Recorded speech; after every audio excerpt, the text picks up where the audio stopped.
we pulled the Pontiac Vibe Escudo out of the shop because Taylor's gone. Plus, we're gonna change it up a little bit. We're gonna work on the FJ62 monster truck today. I think we're gonna be the first ones to put, that's right, Lambo doors on an FJ62 LandCruiser. It's already as sacrilegious as possible. And so we're just taking it another step further. And I got Jamie with us with 42 Automotive Fabrication. Find him on Instagram. Just spell it out, 42. Don't put any numbers in there. But right now we're just pulling the fenders off and pull the doors off and find some good mounting points for this sucker in there. So we can go wheeling in style with some Lambo doors. All right, fenders are off, doors are off. And we're gonna get out some plate and put a backing piece in so we can fit a big old thing in there. All right, we can take off these hinges because we don't need them no more. All right, we got the metal prepped. We made these little brackets by cutting some square stock in half. And it's gonna hold our plate and we're gonna mount the hinge to.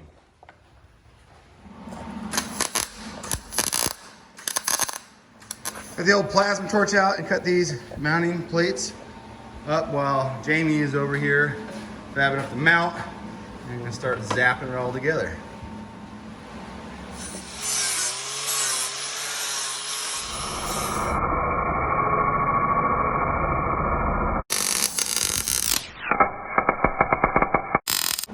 All right, mounting plate's done. Jamie's got it mocked up, we got it clamped down, and we are gonna tack it on and see if we did this right so far.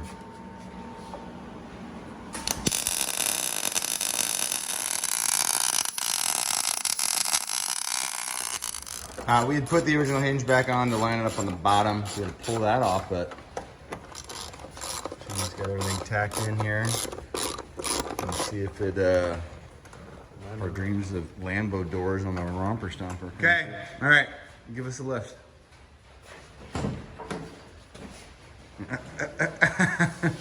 Whoa, well, that goes really far forward, but that is the silliest, dumbest thing ever.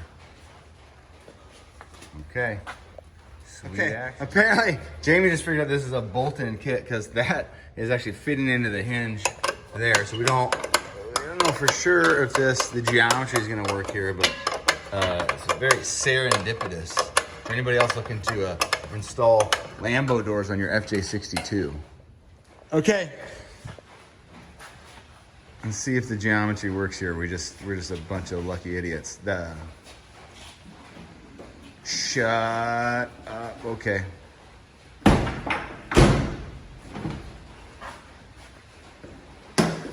Does it hold? Whoa.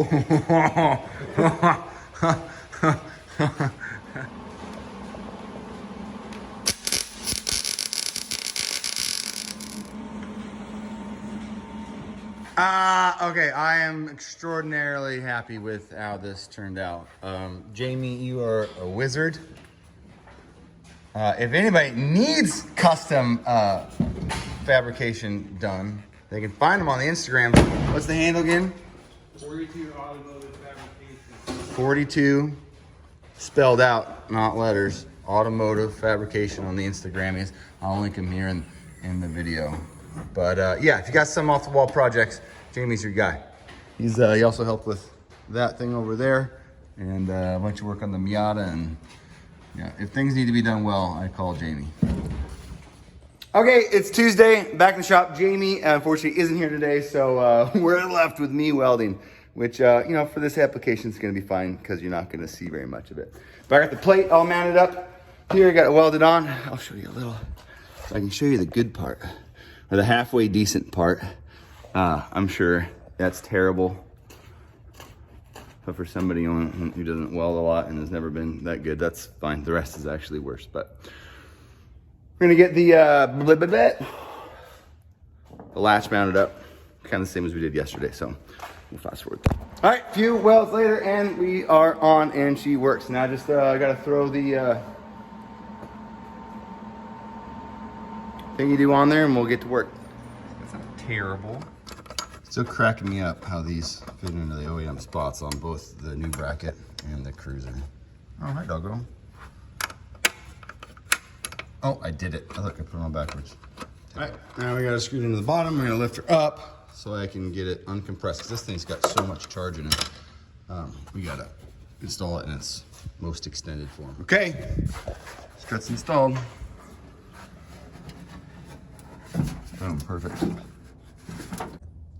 Okay, on to fitting the fenders, and getting this thing to fit in the stock fender structure is proving to be a little painful. We knew that would be the case. Luckily, this is not a concourse LandCruiser. So I've just been kind of chipping out everything that's been hitting, and I'll probably use the BFH to finish the job and get some fenders on.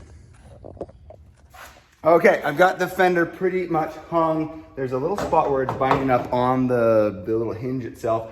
I'm gonna hit it with a hammer, kind of get a print of where it's gonna be. We may have to actually cut the fender, it may be exposed. At the end of the day, I don't know, maybe that'll look cool too. All right, check back. Now that I've got a template of basically what I need to cut out, I'm just gonna copy it on the other side.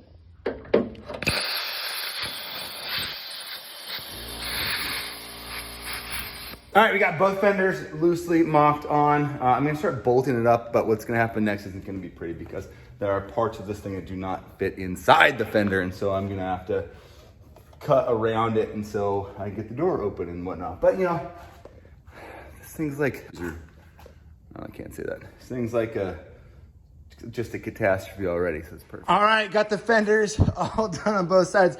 It is ugly, but awesome. I don't know, it's like kind of steampunky. Kind of just, you know, just freaking Northwest Toyota. One thing that's always bothered me is that my trail gear hydro system, whole double ram on there, was mounted too low in this fender, and it would always rub on this tire. And so I took the opportunity to have this fender off, pulled the mount off, moved it way up, but that means it's gonna stick to the fender, which I think it's gonna look awesome. So now we're gonna cut a hole there, and then we'll pull this sucker out. All right, got the holes cut. That just looks killer. Dude, what? Rubicon? All right, doors are on. Everything's buttoned up. I'm sure I forgot something, but I'm gonna pull it out of the shop.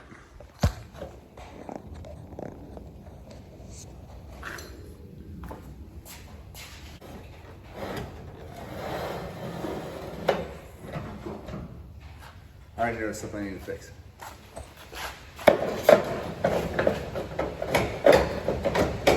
Pull that out. Actually, it does not look like I can pull out of the shop with this door, because it hit the basketball hoop.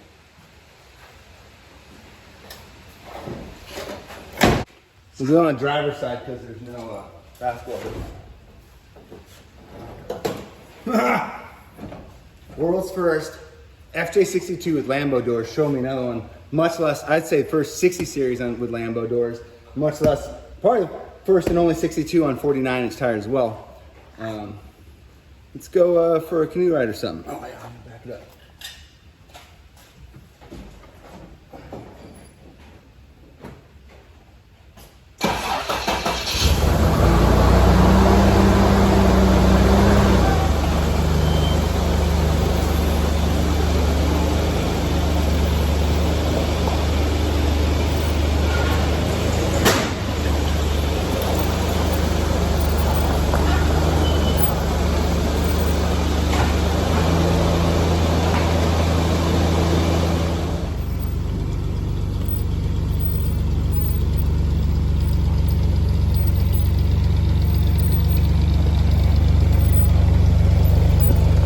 Okay, I did this as a joke, but this is low-key probably would be one of the raddest features while wheeling ever, because we've got a full, these are like going doorless, but you can still have doors.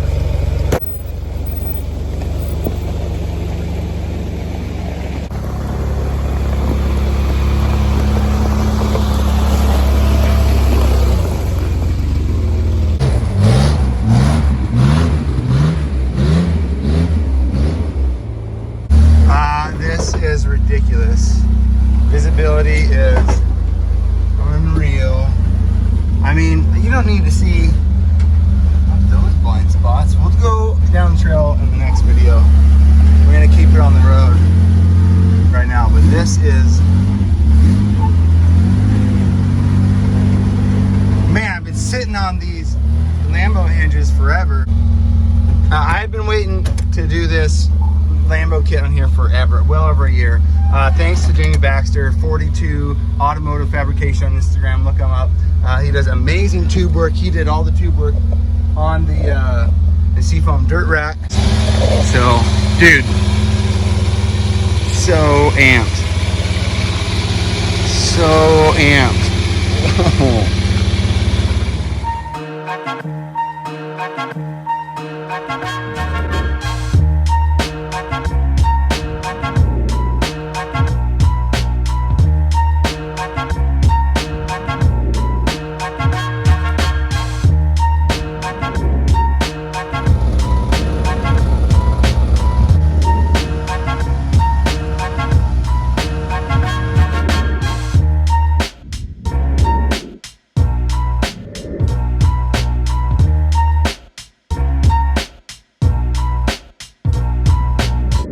All right, quick breakdown on the truck. If you haven't been introduced to this FJ62 before, it's a 1990, obviously Toyota. I bought it probably well over a decade ago for about $1,000. This is when nobody was looking for FJ62s. They were kind of the cruiser non grata, I guess. And now they've really gone up because they're automatics, they're classics, people love them. So I get a lot of flack for putting these big old honking Interco 49 by 21 Super Swampers, IROCs, on some double bead locks made by Trailway Fab. The coup de grace on this truck really is underneath.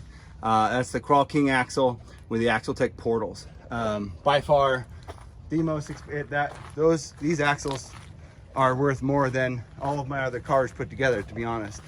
They're built chromo Kingpin 60s. Full custom, locked, geared, everything, and then these Axle Tech portals are just completely unreal. So hit up EM West if you're looking for some serious axles. They build some rad stuff. Scott has been a good friend for a long time down there. Obviously built after Arctic trucks, kind of with the theme of low with big tires. Love to take this thing over to Iceland. Speaking of Iceland, bam, there's a sticker. Sub-Serene. Shout out to Crawling Hall, Mud, Trophy Burrow, Dirt Alliance, all the awesome 4x4 pages that we're a part of. So there it is. I threw some stock seats in it. I gutted the whole interior. I built this cage myself, as if you can tell, but if you look at the welds too closely. But it's cross braced in the back, so it's kind of a hybrid exo interior cage.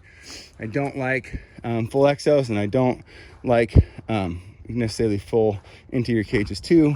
I've actually got to swap that super winch out for a Warn, which I have. That door, it's not such thing as the Oregon Border Patrol, but I converted the whole thing to manual doors, and I could only find red ones. So there you go. All right, FJ62. And for LandCruiser purists, I love LandCruisers. I grew up in LandCruisers. I do not take joy in destroying them. This is just when I was broke, it's what I had. I bought it for $1,000. I went out and drove it, went on amazing adventures over the Rubicon Trail, wheeling all over the Pacific Northwest. That being said, I will not do that to this cruiser, or that cruiser. They're all basically going to stay the way they are. That's going to get run down to Ironman 4x4. We're just going to put a nice little 2.5-inch lift and some 33-inch BFGs on that sucker. Then maybe get dressed up in like 80s garb for a trip to Radwood. So this is it's kind of a 90s built crawler. It's got an SM420 and a Ryland doubler. All the chromo stuff, but it's technically my wife's car. But it's the most beautiful of the bunch for sure. All right, that's it for the bonus episode. Thank you as always to eBay Motors. Thank you O'Reilly Auto Parts. Thank you Heatwave. Thank you KC, Icebox Performance, Northside Trucks, JB Weld, Seafoam, and everybody that supports the Gambler. And number one, all of you guys. And we'll get back to the Escudo after I pull it back in the shop. But for now, bam, Lambo.